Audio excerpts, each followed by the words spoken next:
요한계시록 14장의 말씀을 통해서 임박한 심판의 장면을 함께 보도록 하겠습니다. 저희가 지금 계속해서 요한계시록 말씀을 보고 있는데요.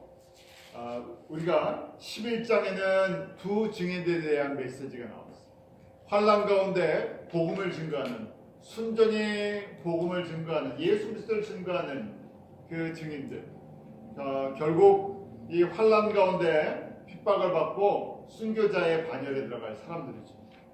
또 12장에는 이제 이 대 7년 환란의 후 3년 반, 특별히 교회와 이 마귀의 이 안에 영적인 갈등이 하나님의 백성과 또 이 마귀의 백성들과의 갈등이 어떻게 전개될 것인가 하는 것에 대해서 그 여자와 용의 표현으로 되어 있었습니다.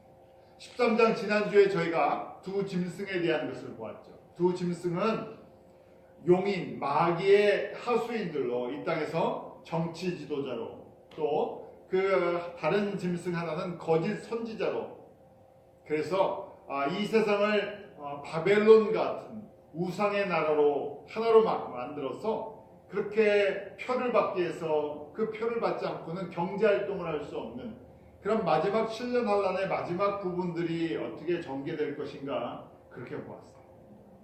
오늘 14장은 계속해서 이어지는 말씀인데요. 이제 다시 한번 큰 그림을 보게 하는 거예요. 이 지금 7년 환란 동안에 승리하는 사람들, 그 승리하는 사람들의 모습이 14만 4천도. 그리고 반드시 7년 환란이 끝나면 하나님의 심판, 또 이 세상에 대한 심판, 사람들이 의지하고 세워놨던 이 세상의 제국들, 열국들, 이 나라들이 멸망할 것, 멸망하에 반드시 심판하신다는 것, 그 심판의 두 종류의 모습을 전체적으로 다시 한 번 또 보여줘요.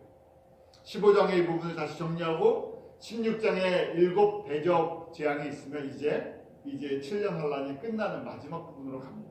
자, 저희가 이 말씀을 한번 이제 보는데요. 오늘 첫 번째 메시지가 갑자기 그 예수님의 어린 양의 보호자에 있는 그 14만 4천인의 성도들을 갖다 집중적으로 보여주고 있어요. 저희가 요한계시록의 말씀을 보다 보면 궁금한 게 너무 많습니다.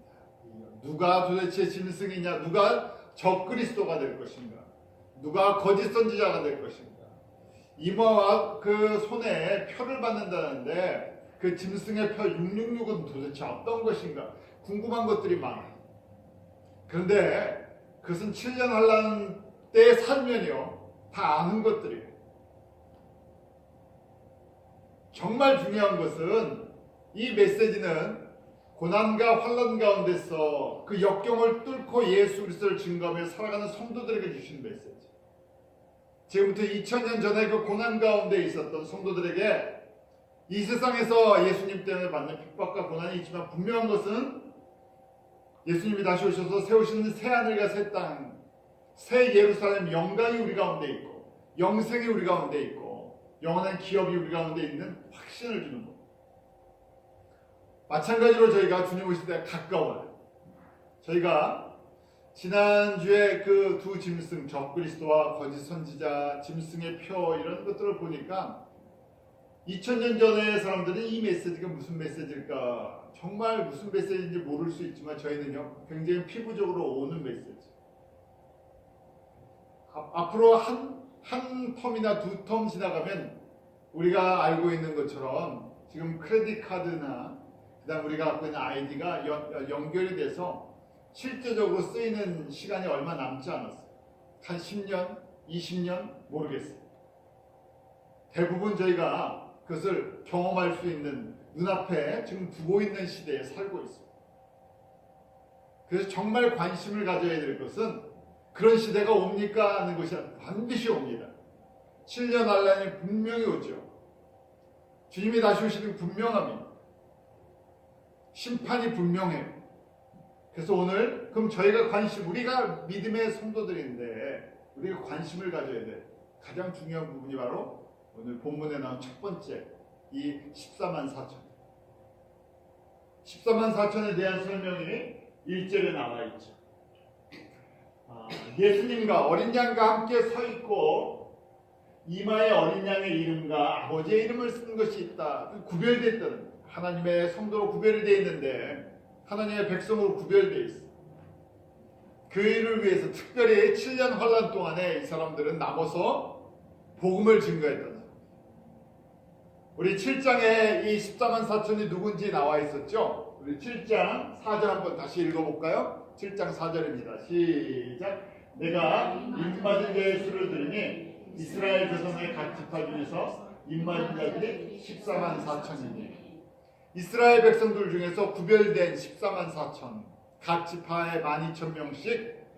그래서 이 사람들이 7년 환란 기간에 남아서 유대인들에게 복음을 전하는 순교자 그룹이었어요. 유대인 크리스천들 중에서 특별히 7년 환란에 남아서 그 중에서도 이 후 3년 반에 집중적으로 핍박과 목숨을 잃어가며 복음을 전한 사람. 그런데 이 사람들이 영광이 있어요. 그 특별한 영광이 있기 때문에 이렇게 보여준 이 사람들이 아름다운 사람들. 그래서 저희가 먼저 이 말씀은 14만 4천 유대인 크리스천들 남은 순교자 그룹들이구나 이렇게 볼 수 있어요. 또 더 넓은 의미로 보면 7년 환란 전체에 남아서 영적인 그리스도인들 복음 증거하는 7년 환란 기간 동안에 생명을 다해서 복음을 전할 모든 사람들을 볼 수도 있어요. 그래서 지금 2절, 3절에 보면 이들이 보좌 앞에서 찬양을 하는 모습이 나와요. 가장 가까이서 예수님 앞에서 영광 가운데 찬양하는 모습이 나와요. 3절 말씀 한번 같이 읽어볼까요? 다시 같이 읽습니다. 3절 시작. 저희가 보좌와 내 생물과 장로들 앞에서 새 노래를 부르니 땅에서 구속함을 얻은 14만 4천인 밖에는 능히 이 노래를 배울 자가 없다. 지금 예수님 어린 양의 보좌 그 앞에 천사장들 있죠. 우리 수랍과 또 그룹 천사. 거기에 24장로들 우리 성도들을 대표하는 24장로들. 그 보좌 앞에서 새 노래로 찬양하는데 땅에서 구속함을 받았다. 7년 환란 동안에 예수 그리스도를 증거하고 우상에게 절하지 않고 짐승의 표를 받지 않음으로 인해서 죽음을 당한 사람. 구원을 받아서 지금 보좌 앞에 있는 모습. 영광의 모습인데 그런데 이 사람들만 찬양을 할 수 있다.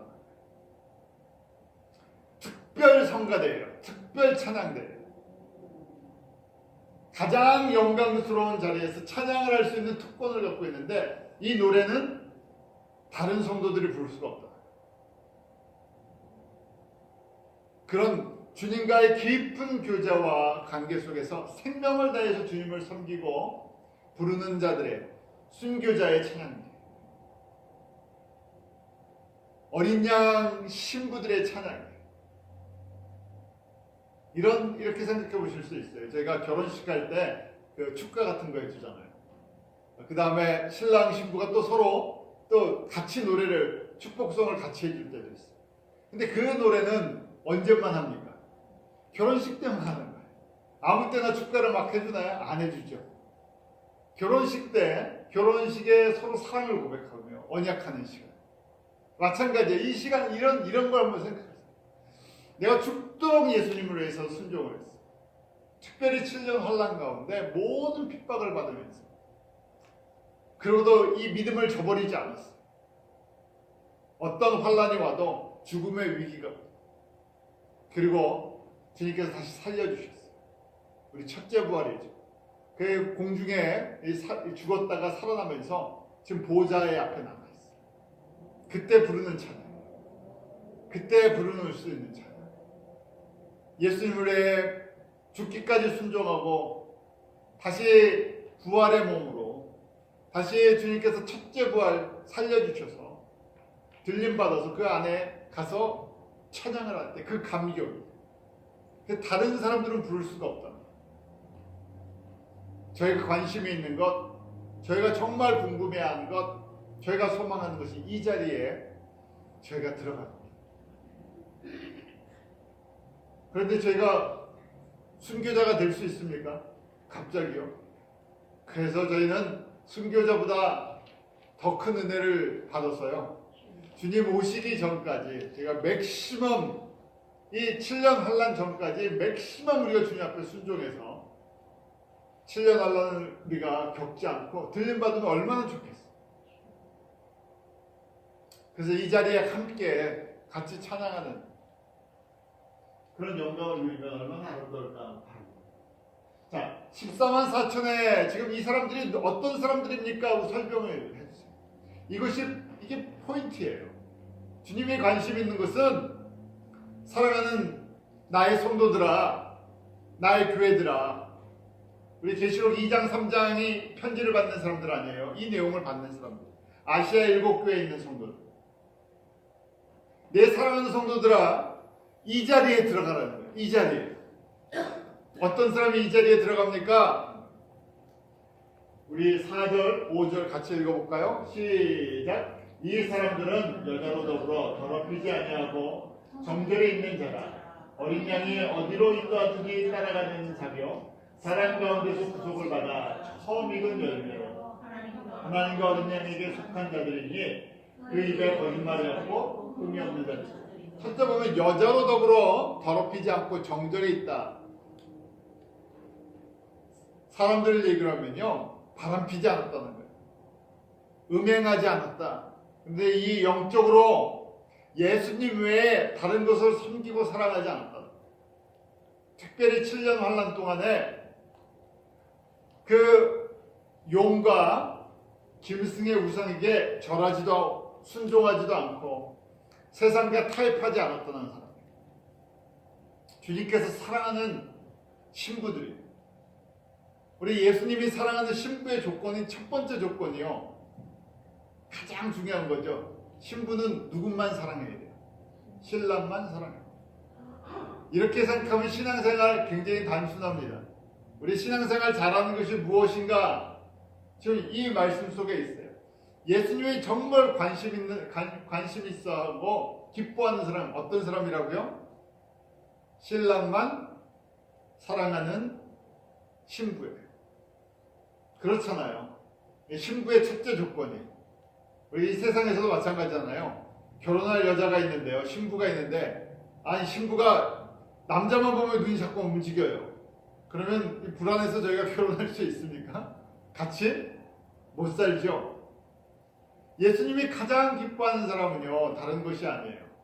바로 뭘 잘하느냐가 아니라 전심으로 예수님만 사랑하고 바라보고 기뻐하는 그것이 첫째 조건. 저희가 이거 할 수 있을 것 같지 않습니까? 이거 크게 들어가는 거 없잖아요. 다른 거 아무것도 안 해도 예수님만 바라보고 기뻐하면 돼요. 그런 은혜를 저희가 주시기를 원합니다. 예수님만 보면 좋아요. 예수님 목소리만 들으면 좋아요. 예수님 말씀만 보면 좋아요. 예수님 생각만 하면 좋아요. 왜요? 사랑의 관계.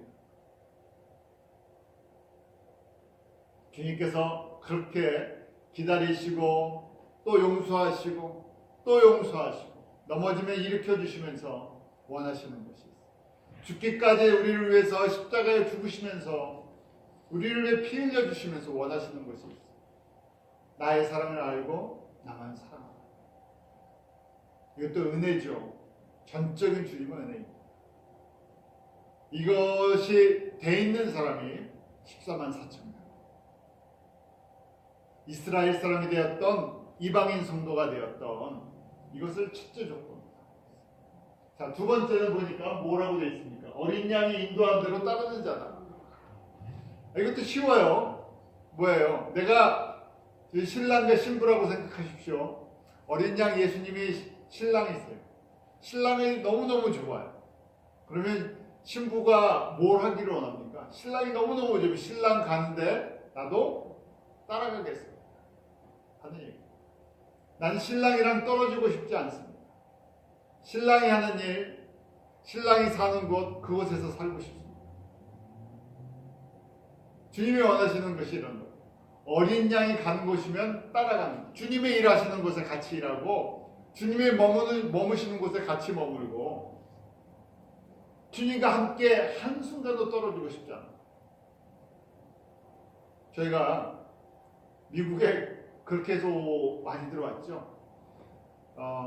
남편이 먼저 가시니까 미국에 오시니까 어떻게 합니까? 아내랑 자녀들이 쭉 따라와요. 왜요? 사랑하는 남편이 미국에 오니까 어떻게 합니까? 미국이 좋든 싫든 같이 따라가야 돼요. 지금 예수님이 가시는, 예수님이 인도하는 데 따라가는 것이 이게 사랑의 고백이에요. 예수님이 일하시는데 같이 가서 일하는 거예요. 지금 신부에 14만 4천 명이 어린 양의 신부들, 유대인 성도들 또는 이방인 성도들이에요. 예수님을 사랑하기 때문에 복음이 필요한 곳, 그곳에 가겠습니다. 주님이 일하시는 곳에 나도 가겠습니다. 근데 7년 환란 동안에 주님이 말씀을 전해주시는 곳은 어떤 곳이에요? 가장 핍박이 심한 곳이에요. 생명을 내놓고 생명을 걸고 하는 곳이에요. 생명만 겁니까? 다 모든 것이 걸려있어요. 모든 걸 다 잃어버릴 수 있어요. 그래도 조건이 무엇입니까? 어린 양이 인도하기 때문에 가는 거예요. 제가 지금도 그 연습을, 그 훈련을 하고 있는 것이죠.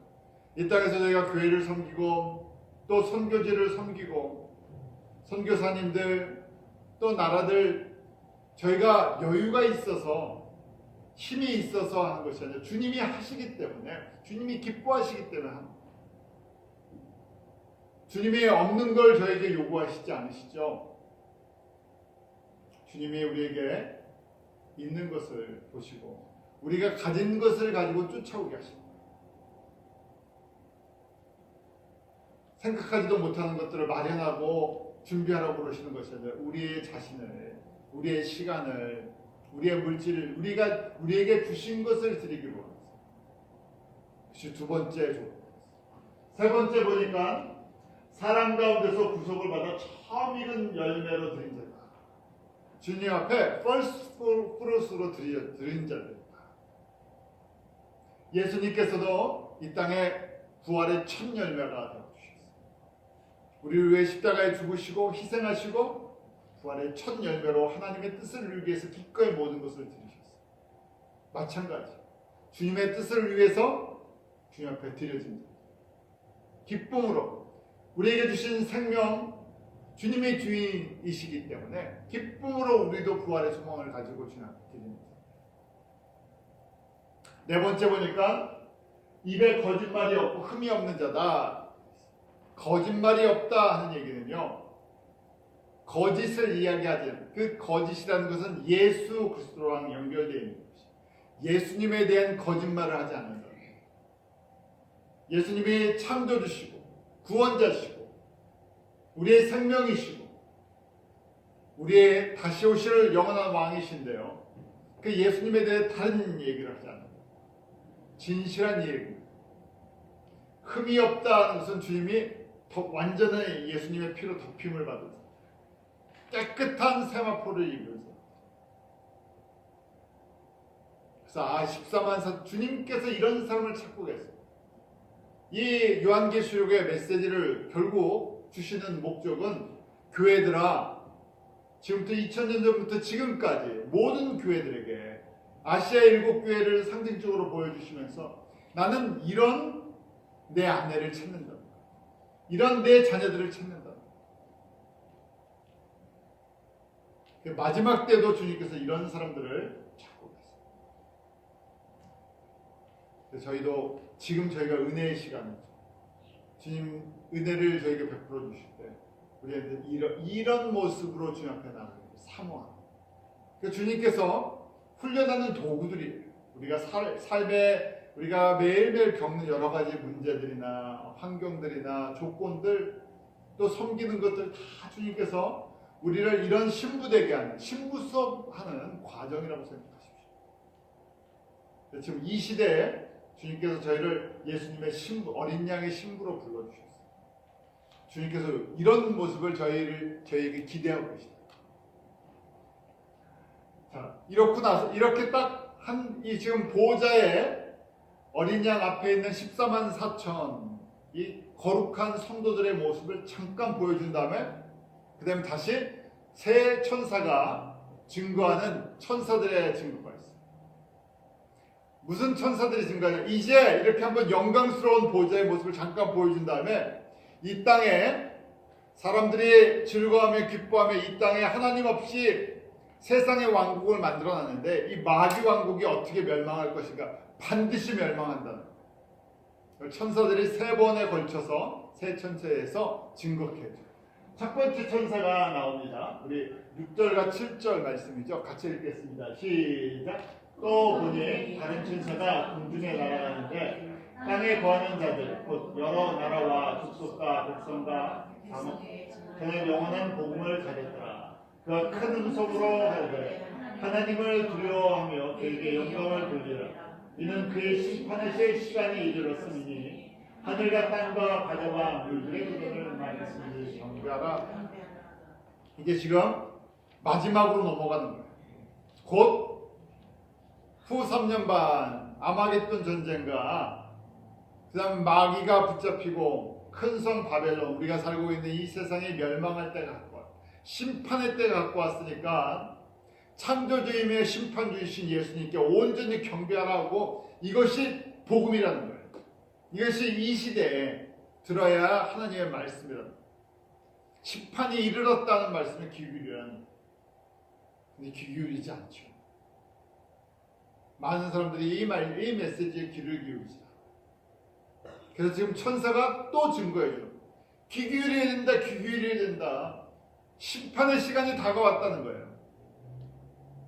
저희가 매일매일 시계 보고 살죠. 날짜 보고 살죠. 그것처럼 저희가 예수님의 시계를, 예수님의 시간표를 보고 사는 것이 지혜로운 성도.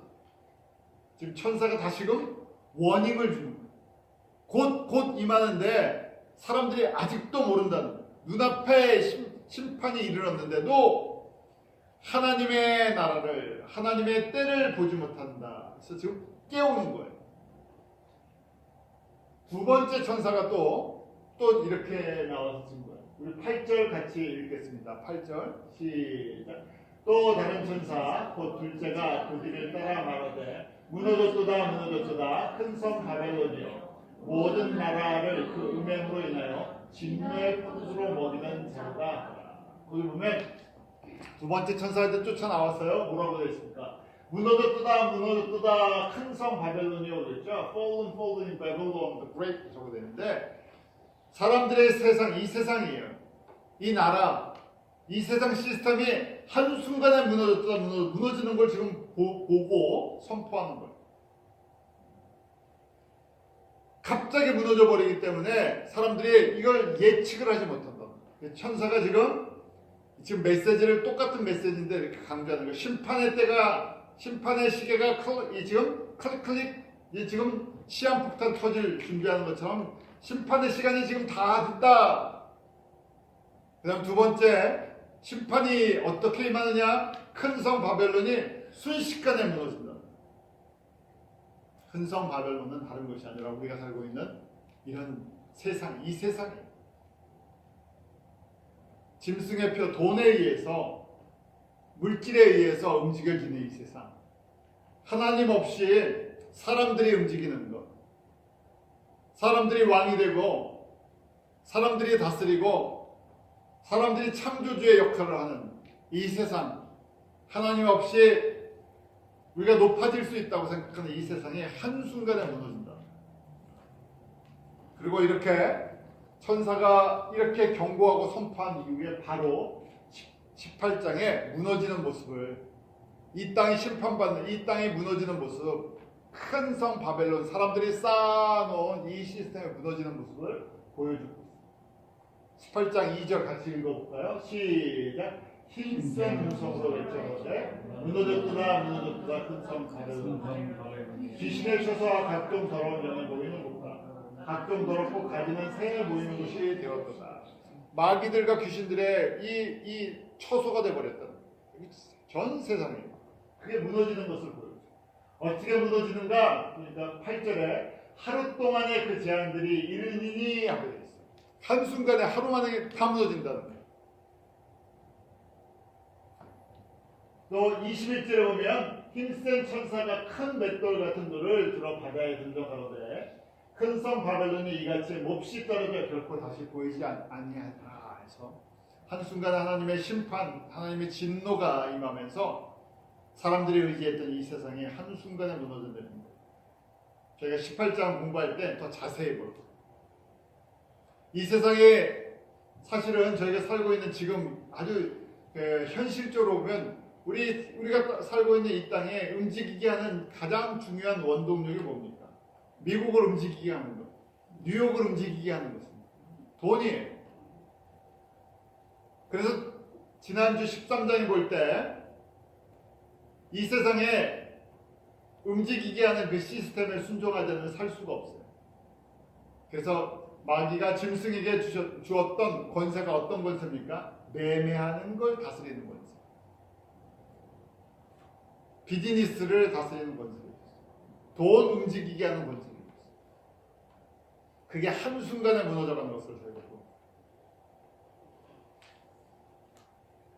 자, 이제 세 번째 천사가 또 다른 천사가 나와서 또 이번에 이렇게 증거합니다. 우리 9절 10절 같이 읽습니다. 시작. 또 다른 천사 또 셋째가 그 뒤를 따라 큰 손으로 가르되 만일 누구든지 짐승과 그의 우상에게 경배하고 이마에나 손에 표를 받으면 그도 하나님의 진노의 포도주를 마시니 그 진노에 대한 섞인 것이 없이 운 포도주라. 거룩한 천사들 앞과 어린 양 앞에서 불과 유언으로 고난을 받으리니. 지금 끝까지 주님의 음성에 불순종하고 뭘 받았어요? 짐승의 표, 그 13장에 나온 짐승의 표를 갖고 매매 활동을 하고 이 세상에 속해서 살았던 사람들의 결과가 무엇인가? 하나님의 진노의 포도주잔 상을 받는다. 진노의 포도주잔이 무엇인가 했더니 설명을 해주죠. 진노의 포도주잔이 뭐라고요? 불과 유황의 고난이다 그래 됐어요.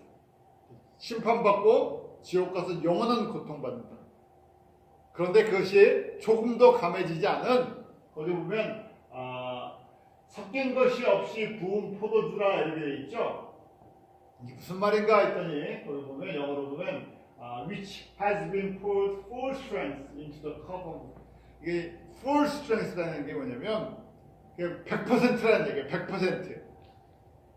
하나님의 진노가 이번에는 감해주는 곳이 없이 100% 다 받는다는 거예요. 지금까지 오래 7,000년, 6,000년 동안 참아와 주셨는데 하나님의 진노가 이제 차고 차여서 이번에는 완전히 감화해 주는 거 없이 다 받아야 된다. 어디서 받습니까? 지옥에서요. 영원한 불못에서 영원토록 자기가 행한 대로 다 받아야 된다. 그것이 지금 눈앞에 이르렀다는 거예요. 주님께서 이렇게 메시지를 전하시는 것은요, 저희가 주님이 이렇게 강하게 메시지를 원하시는 거, 하나님이 원하시는 건 심판이 아니라 하나님의 자녀들 회개하고 돌아오라는 메시지. 심판을 원하시면요, 이런 메시지를 이렇게 주실 필요도 없어요. 한 번에 끝내버리시면 돼요.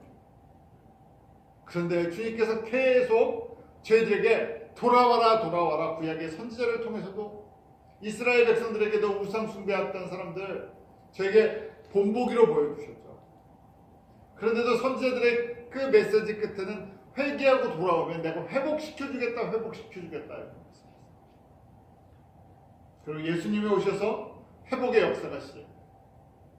마지막 순간까지도 주님께서 우리에게 회복하기를 원하세요. 그래서 천사들을 통해서 한 번, 두 번, 세 번 경고를 주시는 거예요. 언제 해도요. 7년 환란 기간에도요. 돌아오기를 원하셔서 계속해서 경고 주시면서 돌아오래요.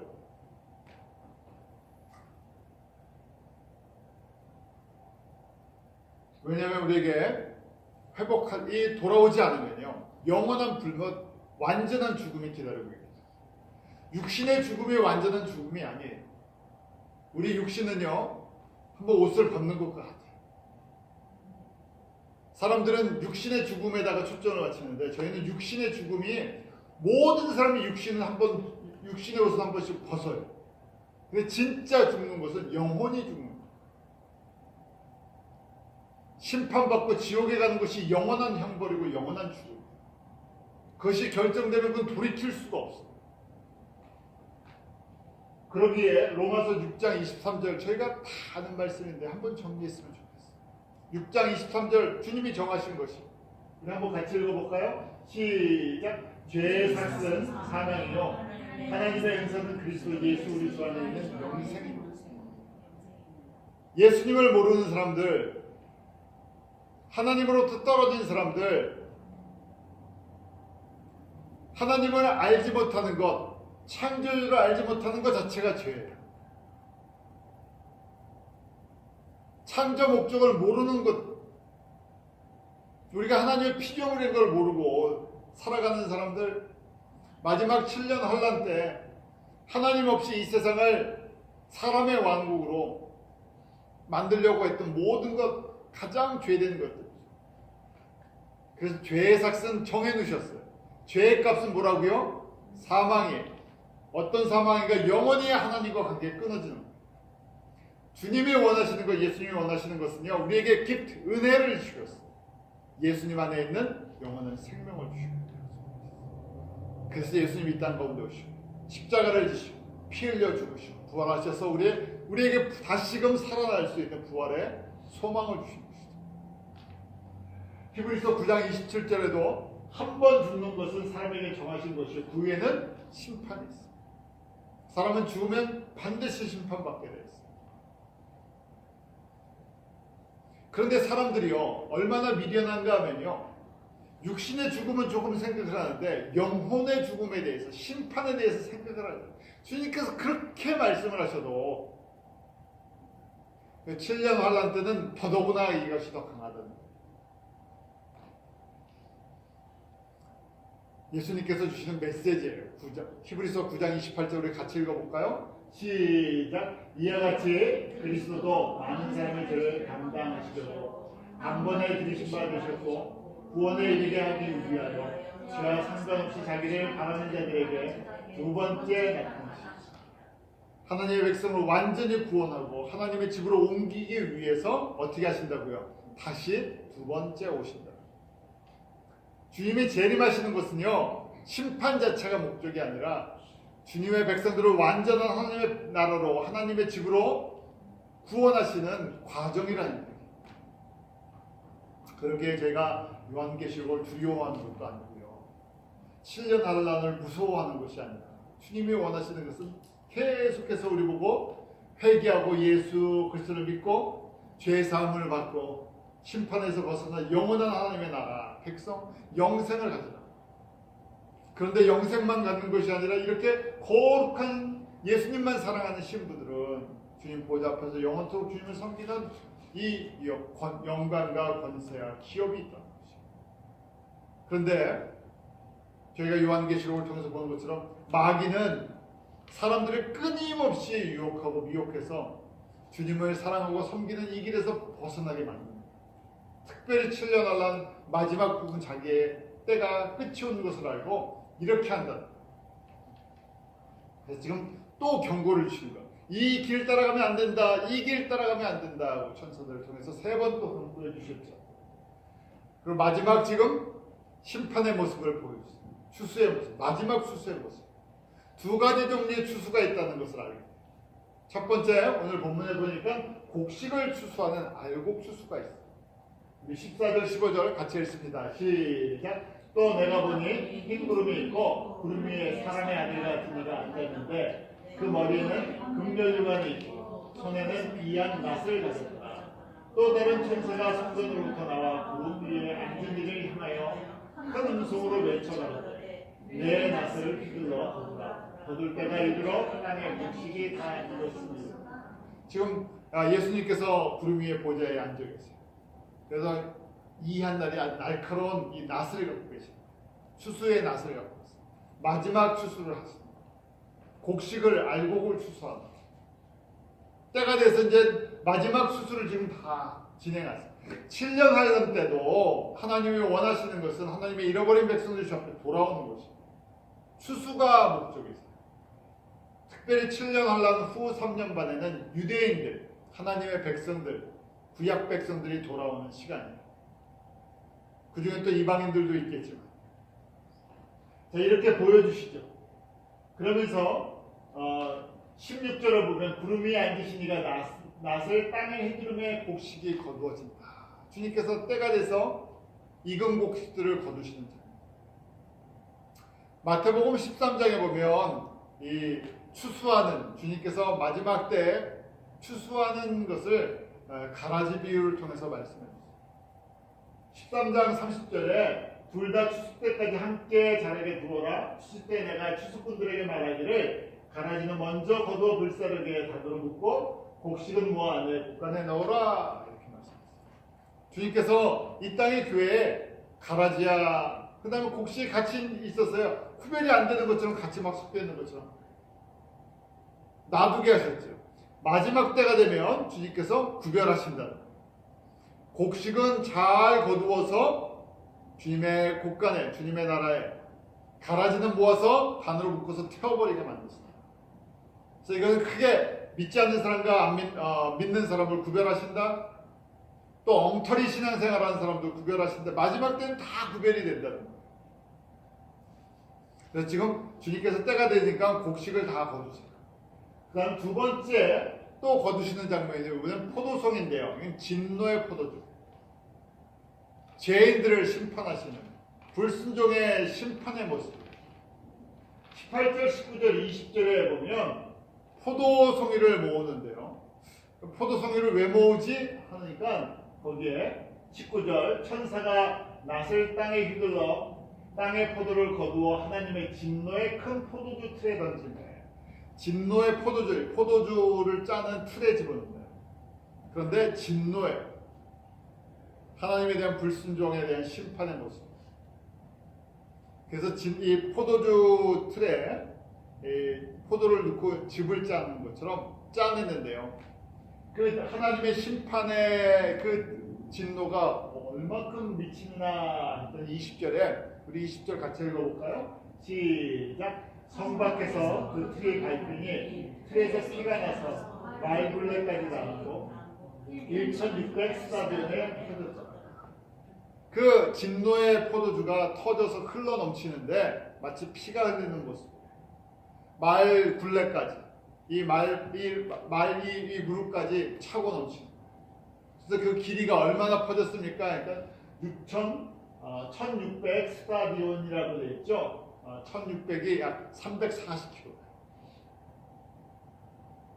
340km면 우리 부산에서 서울까지가 옛날에 400km라고 했었죠. 그러니까 여기서 최소한 워싱턴까지 이렇게 되겠죠. 워싱턴 DC.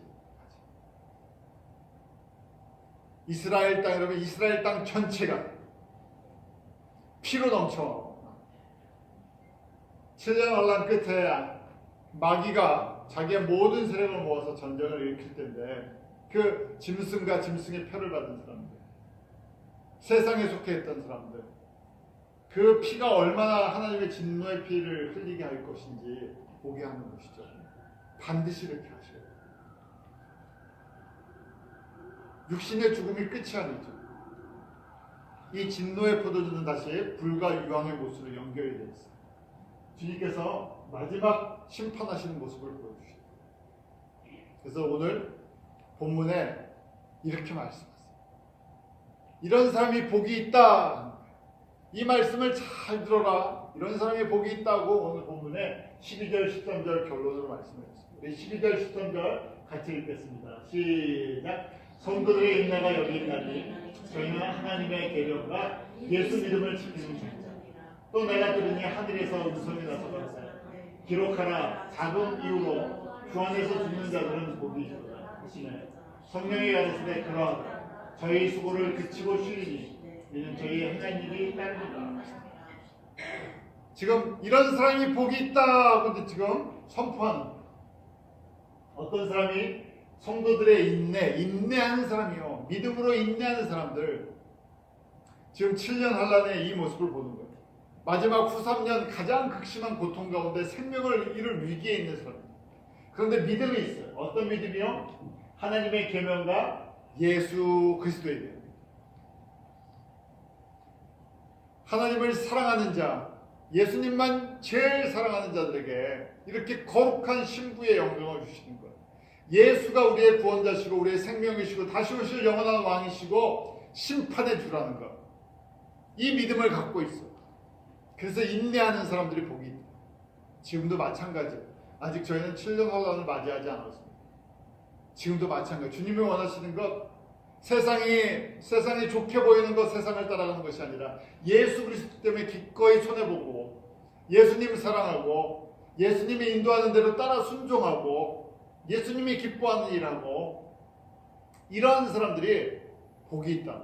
그러면서 참죠. 인내해요. 인내인데 인내가 그냥 인내하는 것이 소망이 있기 때문에 주님이 다시 오셔서 회복할 이 나라들을 보니까 소망이 있어서 견디는 거예요. 그러면서 지금 13절에 복이 있다. 어떤 사람들이요? 주 안에서 죽은 사람들이 지금부터 자금이라고 되어 있죠. 거기요. 자금 이후로 네, 이런 말이 있는데 그게 무슨 말인가 하면요. From now on 지금부터 예수 그리스도 안에서 죽는 사람들이 복이 있다.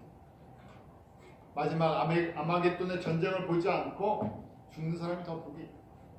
예수님의 복음을 전하다 죽는 사람이 더 복이 있다. 그만큼 고통이 심하니까. 주님께서 이렇게 14장의 내용을 정리해 주셨습니다. 그래서 저희가 지금 은혜의 시대죠. 저희가 주님께서 모든 것을 허락해 주시고 아직 환란이 오기 전에 주님께서 일하시는 곳에 우리도 함께 일하고 주님을 사랑하는 일에 우리의 삶을 우리가 전심으로 주님을 인격적으로 사랑하고 섬기는 것이 얼마나 큰 복인가. 이런 은혜가 저희 가운데 넘쳐나기를 원합니다. 기도하겠습니다. 하나님 아버지, 저희들을 사랑하셔서 이 땅 가운데 예수 그리스도를 보내주시고 십자가에 피 흘려주시며 부활의 첫 열매가 되게 하여 주시면 감사합니다. 주님 다시 오실 때 영광 가운데 다시 오실 심판의 주로 다시 오실 예수 그리스도를 바라봅니다.